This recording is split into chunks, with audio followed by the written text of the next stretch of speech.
America வலிக்கு தானடா வருவீங்க, இப்போ என்னடா எங்க ஊர் அழிக்க வந்திருக்கீங்க?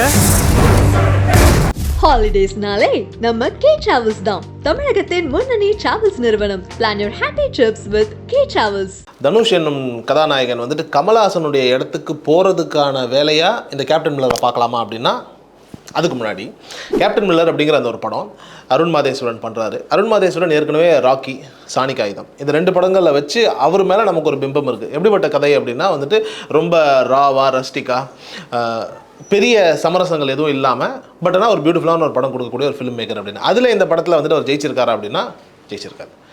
அதில் எந்த எல்லளவும் சந்தேகமே கிடையாது. ஏன்னா பர்ஃபெக்டாக தன்னை ஹேண்டில் பண்ணி ஒரு ஸ்டாரை வச்சு என்ன பண்ணணுமோ பண்ணிட்டார்.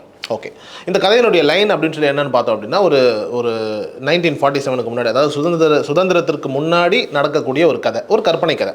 அந்த கதையில் வந்துட்டு மக்கள் ஒரு இடத்துல வாழ்கிறாங்க. அங்கே வாழக்கூடிய மக்களுக்கு சில பிரச்சனைகள் இருக்குது. அதோட சில போராளிகள் இருக்காங்க. அதாவது நார்மலாக வந்துட்டு இந்த ப்ரீ இண்டிபெண்டன்ஸ் அப்படின்னும் போதே நமக்கு என்ன வரும் அப்படின்னா, சுதந்திரத்துக்காக ஆங்கிலேயர்களை எதிர்த்து போராடக்கூடிய ஒரு கூட்டம். அதே மாதிரி வந்துட்டு மக்கள்லேருந்து கொஞ்சம் செதறி அடித்து பாதிக்கப்பட்ட மக்கள் சில பேர் வந்துட்டு போராளிகளாக இருக்கக்கூடிய ஒரு நிலை, இல்லை கொள்ளையர்களாக மாறக்கூடிய ஒரு நிலை. இப்படி ஒரு 2-3 ஆங்கிளில் இருக்கக்கூடிய மனிதர்கள். அதற்கப்புறம் வந்துட்டு அந்த வெள்ளைக்காரர்களை வந்துட்டு அவங்க என்ன பண்ணாங்க, அதே மாதிரி வந்துட்டு மக்களுக்கு வந்துட்டு ஏதாவது ஒரு விடிவு காலம் வந்ததாங்கிற மாதிரியான ஒரு விஷயம் தான் இது வரைக்கும் நாம் பார்த்த ப்ரீ இண்டிபெண்டன்ஸ் படங்களுக்கான ஒரு பேஸாக இருக்கும். பட் இந்த படத்தில் அதை டச் பண்ணலங்கிறது தான் படத்தினுடைய மிகப்பெரிய வெற்றி. இது ஆங்கிலேயர்கள் காலத்தில், அவங்களோட ஆட்சி காலத்தில் நடக்கக்கூடிய ஒரு கதை. அங்கே ஒரு ஹீரோ வந்துட்டு தனக்காக, தன்னுடைய இடத்துக்காக போராடுறாருங்கிறதும் ஓகே. அந்த ஹீரோனுடைய அண்ணன் கதாபாத்திரமும் அந்த வெள்ளைக்காரனில் வந்துட்டு வெளியேற்றிட்டு சுதந்திரத்துக்காக போராடுதுங்கிறது வரைக்கும் ஓகே. பட் ஆனால் இதுதான் மெயின் பிளாட்டா அப்படின்னா இல்லை. சரி, வேறு என்ன மெயின் பிளாட் அப்படின்னா, ஒரு கோயிலுக்குள்ளே நார்மலாக நமக்கு தெரியும், மக்களை வந்துட்டு சில பிரிவுகளாக பிரித்து கோயிலுக்குள்ளே விடமாட்டாங்கன்ற மாதிரியான ஒரு நிலை. அப்படிப்பட்ட மக்களை கோயிலுக்குள்ளே நுழைய வச்சு அங்கேயே அவங்களுக்கு பாதுகாப்பு கொடுத்துட்டு பின்னாடி இப்படி ஒரு போர் ரீதியான ஒரு நிலைகள் நடந்தால் எப்படி இருக்கும் அப்படிங்கிற மாதிரியான ஒரு கற்பனை தான் வச்சுக்கோங்களேன். இந்த கதை எதை அழுத்தம் கொடுக்குது அப்படின்னா, சுதந்திரத்திற்காக போராடுற விஷயத்தெல்லாம் அழுத்தம் கொடுக்கல. கோயிலுக்குள்ளே மக்களை உள்ளே கொண்டுட்டு போன அந்த ஒரு விஷயத்தின் மேல் இந்த கதை அழுத்தம் பெறுவதனால் அருண் மாதேஸ்வரன் ரொம்ப தனித்து தெரிகிறார். அந்த இடம் அருண் மாதேஸ்வரன் ஹேண்டில் பண்ண விதம் ரொம்ப பியூட்டிஃபுல்லாக இருந்தது. ஸோ இந்த லைன் அப்படிங்கிறது என்ன அப்படின்னா, அந்த கோயிலுக்குள்ளே போகாத இந்த மக்கள் கோயிலுக்கிட்ட போனாங்களா இல்லையா, போய் அதுக்கப்புறம் அவங்களுடைய குலதெய்வமா இல்லை அவங்கள வணங்கக்கூடிய அந்த கொரோனாறு சாமி அப்படிங்கிறவரை பார்த்தாங்களா இல்லையாங்கிறது தான் இந்த படத்தினுடைய ஒரு பேஸ். அதற்கு பயன்படுத்தப்பட்ட ஒரு விஷயம் தான் சுதந்திர போராட்டம், கொள்ளையர்கள், அப்புறம் போராளிகள் அப்படிங்கிற மாதிரியான ஒரு விஷயம். இதெல்லாம் ரொம்ப அழகாக பியூட்டிஃபுல்லாக ஜிம்மிக்ஸ் மாதிரி அப்படியே கண்ணில் அப்படியே தூசியை தூவி விட்டுட்டு பியூட்டிஃபுல்லாக என்ன பண்ணுறாரு அப்படின்னா, இங்கே இந்த கோயிலுக்குள்ளே இந்த மக்கள் போனாங்களா இல்லையா. ஓகே, இப்போது ஒவ்வொரு கிராஃப்டாக பார்த்துட்டே வரும்போது இந்த படத்தினுடைய எல்லா விதமான கிராஃப்டும் ரொம்ப பியூட்டிஃபுல்லாக இருந்ததுங்க. ஒன்று தான் ஆடியன்ஸாக எனக்கு ரொம்ப உறுத்திக்கிட்டே இருந்த ஒரு விஷயமா இருந்தது. என்ன அப்படின்னா, சினிமாட்டோகிராஃபி. அது ஒரு ஏஸ்தட்டிக் லுக்கு கொடுக்கணுன்றதுக்காகவோ இல்லை ஒரு நேச்சுரலாகவே இருக்கணுன்றதுக்காகவோ என்ன நடக்குது அப்படின்னா, ஒரு கதாபாத்திரம் நடந்து வருதுன்னு வச்சுக்கோங்களேன். அந்த கதாபாத்திரம் நடந்து வரும்போது என்ன ஆகுது அப்படின்னா, அந்த கேமரா அப்படியே மூவிங் வரும்போது ஒரு ட்ராலி போட்டு நார்மலாக மூவி கொண்டு வரலாம், இல்லை ஹேண்டலில் பண்ணால் கூட கிம்பல் வச்சு போல வாட் எவர் இந்த மாதிரியான சில டெக்னிக்கலான ஒரு விஷயங்கள்லாம் பண்ணோம் இல்லையா. இது எப்படி இருக்குது அப்படின்னா, அந்த கேமரா நமக்கேற்ற மாதிரி அந்த கேரக்டருடைய கண் பார்வையிலேருந்து நாம் பார்த்தா எப்படி இருக்கும், நம்ம கண் ஸ்டெடியாக இருக்கும். பட் நடந்து போகிற கேரக்டருடைய கண் இப்படி ஒரு நகரம் தெரியுமா, இந்த நகர்வு கதை ஃபுல்லாக இருக்குது. இது இயக்குனருடைய முடிவா இல்லை கேமராமேன் சித்தார்த்தோட முடிவா, யாருடைய முடிவுன்னு தெரியல. ஆனால் இது ரொம்ப இரிட்டேட்டிங்காக இருக்குது. சீரியஸாக இது இரிட்டேட்டிங்காக இருக்குது. இப்போ எனக்கு மட்டும் இல்லை, படம் பார்த்த அத்தனை பேருக்குமே ஒரு சின்ன ஒரு தலைவலி இருந்துகிட்டே இருக்குது. குறிப்பாக இந்த படத்தை நாங்கள் எங்கே பார்த்தோம் அப்படின்னா, எஸ்கேப்ஸ் PVRல பார்த்தோம். இன்றைக்கின்னு பார்த்தா அங்கே என்ன பிரச்சனை அப்படின்னா, ஸ்க்ரீன் ஃபுல்லாக நிறைய இடங்களில் ப்ளர்ட் ஆகி, ஸோ ஒரு படத்தை நல்ல விதமாக பார்க்கக்கூடிய ஒரு எக்ஸ்பீரியன்ஸே எங்களுக்கு கிடைக்கவே இல்லை இன்றைக்கி நாங்கள் பார்த்த எல்லாருக்குமே. இதோடு சேர்ந்து கூட என்ன பிரச்சனை அப்படின்னா, இந்த கேமராவுடைய ஹேண்டிலிங் தலைவலி வந்துருச்சு. பட் அது ஒரு டெக்னிக்கலாக இந்த படத்தினுடைய ஒரு மிகப்பெரிய மைனஸ். ஓகே, அதை தாண்டி கதையாகவும் எழுத்தாகவும் இந்த படத்தினுடைய ஒவ்வொரு அணுவாக எழுதியிருக்கக்கூடிய அத்தனை விஷயங்களுமே ரொம்ப அழகாக பியூட்டிஃபுல்லாக தான் ஹேண்டில் பண்ணியிருக்கிறாரு.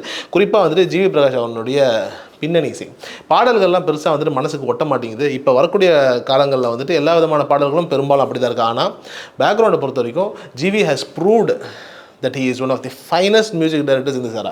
பேக்ரவுண்டை பொறுத்த வரைக்கும் நச்சுன்னு கொடுத்துருக்காரு. சில இடங்களில் அந்த ஆங்கிலம் கலந்த அந்த ஒரு மியூசிக்காக இருக்கட்டும், ஒவ்வொரு தருணத்துலையுமே பியூட்டிஃபுல்லாக செதுக்கியிருக்காரு. ஓகே, படத்தினுடைய ஆரம்பமாக ஒரு அம்மா கதை சொல்லுது. அந்த கதை சொல்லி அந்த கதை வந்துட்டு எங்கே போய் முடியுதுங்கிற மாதிரியான ஒரு நிலையில் கதை ட்ராவல் ஆகும். சில பார்ட்ஸாக வந்துட்டு கதையை வந்துட்டு பிரிச்சுக்கிட்டே இருப்பாங்க. ஃபஸ்ட் பார்ட், செகண்ட் பார்ட்டுங்கிற மாதிரியான ஒரு நிலைகள் இருக்கும். ஓகே, அது இங்கே நமக்கு தேவையில்லாத ஒரு விஷயம் வைங்களேன். கதைக்குள்ளே போனோம் அப்படின்னா தனுஷனுடைய கதாபாத்திரமாகவே எப்படி சித்தரிக்கப்பட்டிருக்கும்னா, நமக்கு எல்லாருக்குமே ஒரு கேள்வி ஒன்று வரும்.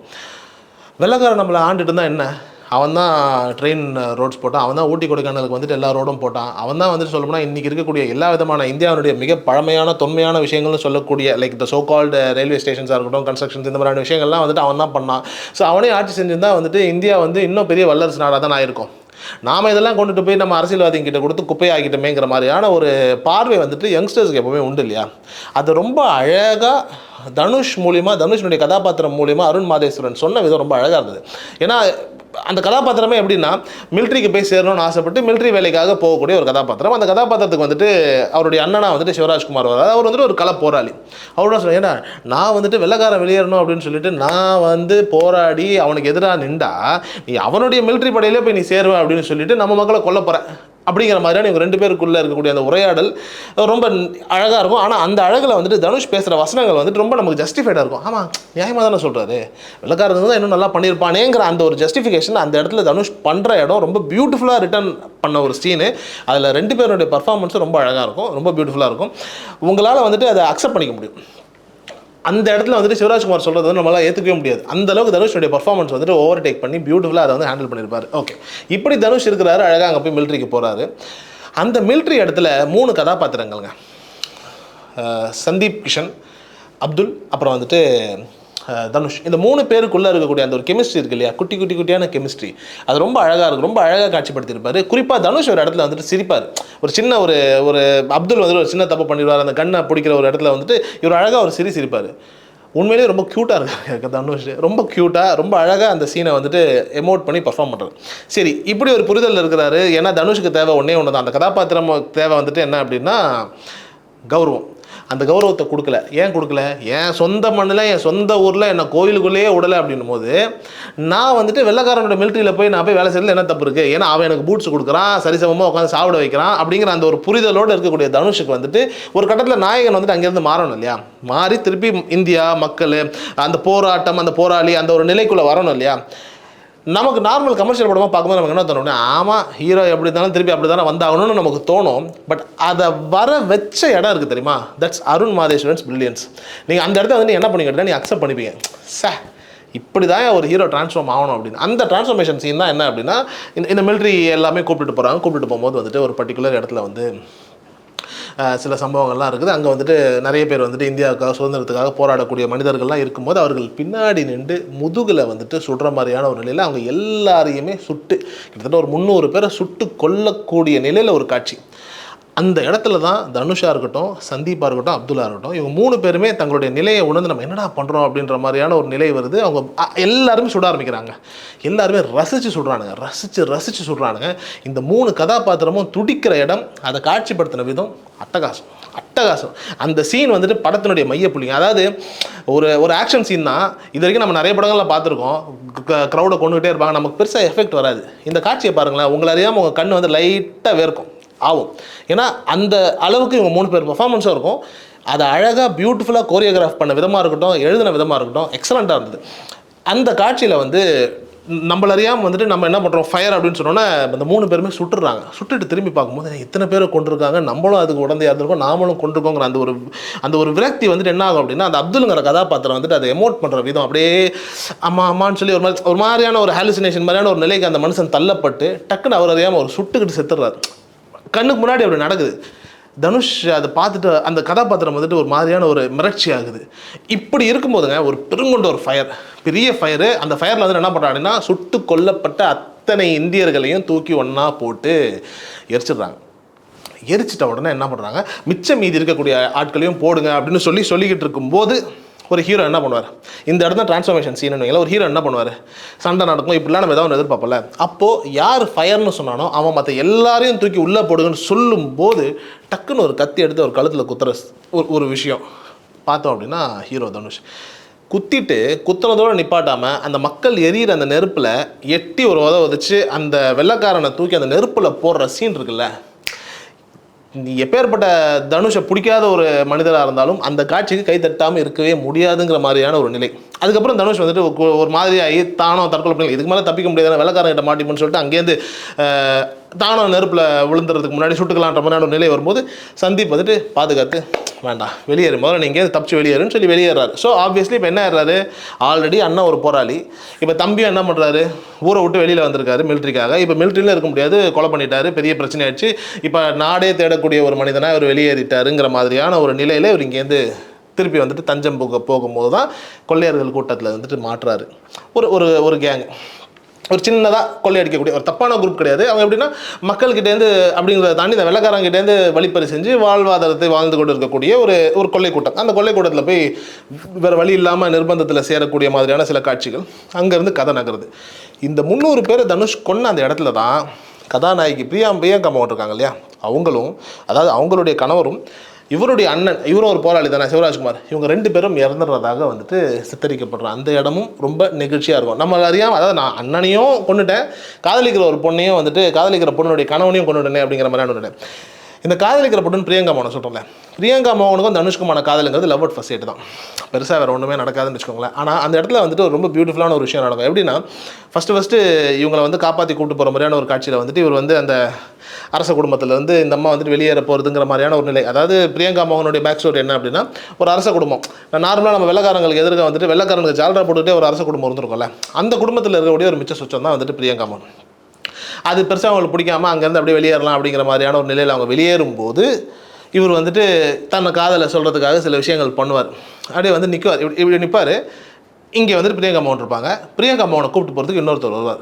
வந்து யார் இவர் உங்க அப்படின்னா அவர் தான் வந்துட்டு காதலர். எது பிரியங்கா மோகனுக்கும் அவருக்குமான அந்த காதல். நடுவில் வந்துட்டு தனுஷ் நிற்பார் சம்மந்தமே இல்லாமல். என்னடா வந்தது கை கெட்டினது வாய் கெட்டாத போச்சுங்கிற மாதிரியான ஒரு நிலையில் ஒரு காட்சி ஒன்று இருக்கும். அழகான காதல் காட்சி. அதாவது வந்துட்டு ஒரு லவ் பிரேக்கப் சீன் தான், பட் ரசிக்கிற மாதிரி இருக்கும். இப்படி நகர்ந்துக்கிட்டு இருக்கக்கூடிய ஒரு கதாபாத்திரம் கடைசியாக கதாநாயகியும் சேர்ந்தாங்களாங்கிறதுலாம் இந்த படத்துக்கு சொன்னோம் அப்படின்னா அது ரொம்ப மட்டமாக இருக்கும். இது அந்த மாதிரியான ஒரு கதை கிளம்ப முடியாது. ஆனால் இந்த கேஸ்டிங்கை பொறுத்தவரைக்கும் நம்ம சில விஷயங்கள் பார்த்துக்கிட்டே இருக்கணும். தனுஷனுடைய அம்மாவாக நடித்த விஜய் நல்லா நடிச்சிருந்தாங்க. ஒவ்வொரு காட்சியிலுமே ரொம்ப அழகாக இருந்தது. ஆனால் எனக்கு என்னமோ அந்த கதாபாத்திரத்தை நல்லா கவனித்து பார்க்கும்போது எனக்கு ஒவ்வொரு தருணத்துலையும் எனக்கு ராதிகா மேடம் வந்துக்கிட்டே போயிட்டு இருந்தாங்க. அது என்ன காரணம் எனக்கு தெரியல. எனக்கு மட்டும் தான் அப்படி தோணுச்சா இல்லை எல்லாருக்கும் அப்படி தோணுச்சா தெரியல. பட் எனக்கு என்னமோ அந்த கதாபாத்திரம் அவங்க நல்லா பண்ணியிருந்தாங்க விஜய். பட் இருந்தாலும் என் கண்ணுக்கு ராதிகா அவர்கள் வந்துட்டு போனதுக்கான காரணம் என்னன்னு எனக்கு தெரியல. இந்த படத்திலே ஒரே ஒரு மிஸ்ஃபிட்டான ஒரு கேஸ்டிங் அப்படின்னா பிரியங்கா மோகன் தான். இந்த கதைக்கும் அவங்களுக்கும் தேவையில்லை. ஆனால் எனக்கு இந்த முழு படம் பார்த்து முடிச்சதுக்கப்புறம் எனக்கு என்ன தோணுச்சு அப்படின்னா கரெக்டான கேஸ்டிங் தான் அவங்க அப்படின்னு. எப்படின்னா அருண் மாதேஸ்வரன் அவரோட புரிதல் என்னவாக இருந்தது அப்படின்னா, இப்போ இவங்க எப்படி இருக்காங்க அப்படின்னா, இப்போ பிரியங்கா மோகன் ஒரு அரச குடும்பத்துலேருந்து வெளியில் வந்து கடைசியில் வந்துட்டு அங்கே வீட்டை விட்டு ஓடி வந்துட்டாங்கன்னா என்ன ஆவாங்க, ஒன்றும் போராளி ஆகணும், இல்லைனா வந்து லைக் என்ன சொல்கிறது கொள்ளைக்கூட்டத்தில் மாட்டணும், இப்படிங்கிற மாதிரியான ஒரு விஷயம் தானே. ஸோ இப்படிங்கிற மாதிரியான ஒரு இடத்துல இருக்காங்க. எப்படி அவங்க அரச குடும்பத்துலேருந்து வந்து வாழ தெரியாமல் மிஸ்ஃபிட்டாக இருக்கிறாங்களோ இந்த படத்துக்கும் பிரியங்கா அது மாதிரி தான் மிஸ்ஃபிட்டாக இருக்கிறாங்க. ஸோ அதனால தான் அருண் மாதேஸ்வரன் என்ன பண்ணியிருக்காரு, கரெக்டாக இவங்களை கொண்டுட்டு வந்து மிஸ்ஃபிட்டான ஒரு ஆளை மிஸ்ஃபிட்டான ஒரு இடங்களுக்கே பர்ஃபெக்டாக ஃபிட் பண்ணியிருக்காரு. ஸோ இது வந்துட்டு அருண் மாதேஸ்வரனோட பிரில்லியன்ஸாக தான் நான் பார்க்குறேன். ஆனால் பர்ஃபார்மன்ஸ் வைஸ் பெண்களுடைய பர்ஃபார்மன்ஸ் வைஸ் பார்க்கணும் அப்படின்னா நிவேதிதா ஸ்கோர்ஸ் அந்த கொள்ளை கூட்டத்தில் வந்துட்டு தனுஷோட வந்துட்டு ட்ராவல் பண்ணக்கூடிய ஒரு கதாபாத்திரம் சிலுக்கருப்பட்டியில் கூட வந்துட்டு மணிகண்டனோட பேராக வந்திருப்பாங்க. எக்ஸலண்ட். அந்த பெண் ஒரு கொள்ளை கூட்டத்தில் இருக்கக்கூடிய ஒரு பெண்ணாக வராங்க. அவங்களுடைய கதாபாத்திரம் வந்துட்டு ஒவ்வொரு இடத்துலையுமே அந்த மீட்டர் கொஞ்சம் கூட விலகவே இல்லை. பர்ஃபெக்டாக அந்த நூல் பிடிச்ச மாதிரியே போய் ஒரு எக்ஸ்ட்ரானரியான ஒரு பர்ஃபார்மன்ஸாக தான் நான் பார்க்குறேன். சில நேரம் நமக்கு தோணும் ஹீரோயினை விட கூட இருக்கிறவங்களாம் ரொம்ப சூப்பராக பர்ஃபார்ம் பண்ணுறாங்களோன்னு. இந்த படத்தில் எனக்கு அந்த மாதிரியான ஒரு உணர்வு தான் இருந்தது. ஏன்னா பிரியங்கா மோகன் பண்ணும்போது ஒவ்வொரு காட்சிகளும் பண்ணும்போது நமக்கு எப்படி தோணுதுன்னா டாக்டர் படத்தில் வந்துட்டு அவங்க பேசுவாங்கல்ல, இதில் வந்து சில மாஸ் சீன்ஸ்லாம் அதாவது பயங்கரமாக பேசுகிற மாதிரியான சில சீன்ஸ்லாம் இருக்கும். பட் பேசும்போது எப்படி தோணும் அப்படின்னா டாக்டர்லாம் சொல்லுவாங்களே சொல்லணும் அன்பாக தான் சொல்லணும் பாசிட்டிவிட்டி தான் இல்லை அப்படின்ற மாதிரி நமக்கு ஒரு டோன் தெரியல. அந்த ஒரு ஃபீல் நமக்கு நிறைய இடங்களில் வர்றது கொஞ்சம் நெருடலாக இருக்குது. ஓகே, பர்ஃபார்மன்ஸை பொறுத்த வரைக்கும் வந்துட்டு 3 பேருடைய பர்ஃபார்மன்ஸை வந்து இந்த படத்தில் பற்றி நம்ம பேசியே ஆகணுங்க. சந்தீப் வந்துட்டு இது வரைக்கும் எந்த இயக்குனரும் ஒழுங்காக பயன்படுத்தவே இல்லை. லோகேஷ் உட்பட மாநகரத்தில் கூட லோகேஷ் அவர்களுக்கு கொடுக்கப்பட்ட கேரக்டர் வந்து கரெக்டான கேரக்டர்லாம் எனக்கு தோணலை. அதாவது லோகேஷ் சந்தீப் கொடுக்கப்பட்ட கேரக்டர் இந்த படத்தில் அவரை யூஸ் பண்ண விதம் அருண்ஸ் பிரில்லியன்ஸ். செகண்ட் ஹாஃபில் அவரை கரெக்டான ஒரு பாயிண்டில் கொண்டுட்டு வந்து அந்த ஃப்ரேமில் நிப்பாட்டி வச்சு அழகு பார்க்குற அந்த இடம் இருக்கு இல்லையா, இது வரைக்கும் சந்தீப்பை வந்து நிறைய பேருக்கு பிடிக்காமல் இருந்திருக்க சில பேர் இருக்கும்ல, எனக்கு என்னங்க அப்படின்ற மாதிரி, இவங்க எல்லாருக்குமே இந்த படத்தில் அவரை பிடிக்கும். அப்படிப்பட்ட மாதிரியான ஒரு ரைட்டிங், அப்படிப்பட்ட மாதிரியான ஒரு பர்ஃபார்மன்ஸ், அப்படிப்பட்ட ஒரு எக்ஸிக்யூஷன், பிரில்லியன்ஸ். அதே மாதிரி வந்துட்டு சிவராஜ்குமார் மனுஷன் ஃபஸ்ட் ஹாஃபில் ஒரு 2 சீனில் வருவாருங்க. அது 2 சீனுமே வந்துட்டு ஒரு எமோஷனலான சீன் தான், கொஞ்சம் சென்டிமெண்டலாக இருக்கும், நமக்கு ஓகேன்னு தான் தோணும். செகண்ட் ஹாஃபில் ஒரு இடத்துல வந்துட்டு ஒரு மாஸ் சீன் ஒன்று இருக்குது அந்த மனுஷனுக்கு. அதாவது நடிகர்கள் வந்துட்டு காலப்போக்கில் வந்துட்டு நடிப்பை கற்றுக்கலாம், நடிகர்களாக உருவாயிடலாங்க. But star is always born. அதை வந்துட்டு நீங்கள் நம்பி தான் ஆகணும். அது இவர் விதத்தில் நீங்கள் நம்பியே ஆகணும். அந்த மனுஷன் வந்து குதிரையில் அப்படி நின்றுட்டு அந்த கோவிலுக்கு முன்னாடி ஒரு ஃப்ரேமில் நிற்பார். இப்போது ஜெயிலரில் சும்மா தானே உள்ளே வருவார், ஒன்றும் பெருசாலாம் அவர் ஒன்றுமே இருக்காது. அவர் பாட்டு உள்ளே வருவார், அந்த டிஷ்யூ பேப்பர் வைப்பார்ல, கை தட்டுவீங்களே, அதே மாதிரியான ஒரு வைப்பு இந்த இடத்துல இருக்கும். அவர் குதிரையில் வருவார், குதிரையில் வந்துட்டு அந்த கோவிலுக்கு முன்னாடி நின்றுக்கிட்டு ஒரு ஷாட் ஒன்று இருக்கும், நீங்கள் பாருங்கள். அந்த மனுஷனுடைய பர்ஃபார்மன்ஸுங்கிறத தாண்டி அவர் நிற்கிற அந்த சாம் அண்ட் கரிஸ்மா இருக்குல்ல, hats off, he is the real super ஸ்டாருங்க. மனுஷனுக்கு வேறு லெவல். அந்த சாம் அண்ட் கரிஸ்மா ரொம்ப ஒரு சில நடிகர்கள் கிட்ட தான் இந்திய சினிமாவில் இருக்குது. அதில் இவருக்கு ரொம்ப பிரதானமாக இருக்குது, எக்ஸ்ட்ராடனரியாக இருக்குது. And last but not the least தனுஷனுடைய பர்ஃபார்மன்ஸை பொறுத்த வரைக்கும், நான் ஸ்டார்டிங்லேயே சொன்னேன் இல்லையா, தனுஷ் வந்துட்டு கமல்ஹாசன் நான் மாறுறதுக்கான ஒரு படமாக இந்த படம் அப்படின்னு, நிச்சயமாக இல்லை. அப்படி ஒரு விஷயமே இல்லை. ஏன்னா தனுஷை பொறுத்த வரைக்கும் என்னென்னா, அவருக்கு நீங்கள் எது கொடுத்தாலும் கம்மி தான். அசுரன், வடச்சென்னை, இப்படி ஒரு கல்ட்டை கொடுத்துறதுக்கப்புறம் அவர் அதை தாண்டிய ஒரு படத்தை கொடுக்கறதுக்கு கஷ்டப்பட்டு தான் ஆகணும். அதை நம்ம ஒன்றுமே பண்ண முடியாது. அதை மிஞ்சுற ஒரு படமாக கேப்டன் மில்லர் இல்லை. அதை நீங்கள் ஏற்றுக்கிட்டு தான் ஆகணும். கேப்டன் மில்லருங்கிறது தனுஷனுடைய நல்ல படங்களின் வரிசையில் இருக்குமே தவிர்த்து தனுஷனுடைய பெஸ்ட்டாக அப்படின்னு கேட்டால் கிடையாது. ஏன்னா அந்த நடிகனுக்குள்ள ஒரு நாயகன், ஒரு அபூர்வ சகோதரர்கள், இந்த மாதிரி நீங்கள் எந்த மாதிரியான ஒரு ஸ்கிரிப்டையும் கொண்டு போய் கொடுக்கலாம். He is opt for that. ஆனால் இன்னும் அந்த மாதிரியான ஸ்கிரிப்டை கொண்டு போய் கொடுக்குற ஆட்கள் இல்லை. அசுரனையும் வடச்சென்னையையும் மிஞ்சுற மாதிரியான ஒரு படம் இன்னும் தனுஷுக்கு அமையலை. இந்த படத்தையும் அப்படி தான் சொல்லணும். பட் அவருடைய பர்ஃபார்மன்ஸ் கொடுத்த இடத்துல அவர் பண்ண விதம் ரொம்ப பியூட்டிஃபுல்லாக இருந்தது. அதே மாதிரி வளர்ந்து வரக்கூடிய நடிகர்களில் அருணோதயம் கதை ஃபுல்லாக வந்துட்டு ட்ராவல் பண்ணுற மாதிரியான ஒரு கேரக்டர் கிடைக்கிறதுங்கிறதுலாம் லக்கு தான். குறிப்பாக தனுஷனுடைய ஃப்ரெண்டாக முக்கியமான இடங்கள்லாம் அவர் வந்து பேசக்கூடிய இடங்களாக இருக்கட்டும், அவர் ஆரம்பத்தில் அந்த கோயிலுக்குள்ளே திருட்டுத்தனமாக 2 பேரும் தனுஷ் அவர்களும் போகிற இடமா இருக்கட்டும், எல்லாமே வந்துட்டு ரொம்ப அழகாக, அவருடைய போர்ஷன்ஸும் ரொம்ப பியூட்டிஃபுல்லாக அழகாக நேர்த்தியாக அந்த கதாபாத்திரத்தை அவர் வந்துட்டு பர்ஃபெக்டாக உள்வாங்கிட்டு பண்ணதும் ரொம்ப அழகாக இருக்கும். இந்த படத்தினுடைய ட்ராவல் ஒன்று இருக்குல்ல, அதை பார்க்கும்போது ஃபஸ்ட் ஹாஃப் வந்துட்டு உங்களுக்கு எப்படி இருக்கும்னா கொஞ்சம் தோய்வாக இருக்கும். என்னடா இது, இந்த படத்தை பார்க்கலாமா வேணாமா, செகண்ட் ஹாஃப் உட்காரலாமா வேணாமாங்கிற மாதிரியான ஒரு நிலை இருந்துக்கிட்டே இருக்கும். பட் செகண்ட் ஹாஃப் ஸ்டார்ட் ஆகும்போது அந்த கோரனார் பாடல்கள் அதெல்லாம் வரும். அந்த ஒரு பாடல் வந்துட்டு கொஞ்சம் தேட்டரில் கொஞ்சம் நல்லாவே இருக்கும். அதுக்கப்புறம் வந்துட்டு ஒரு அம்மாவனுடைய இறப்பு சீன் ஒன்று வருங்க. அந்த காட்சியில் தனுஷ் அழக்கூட மாட்டார்.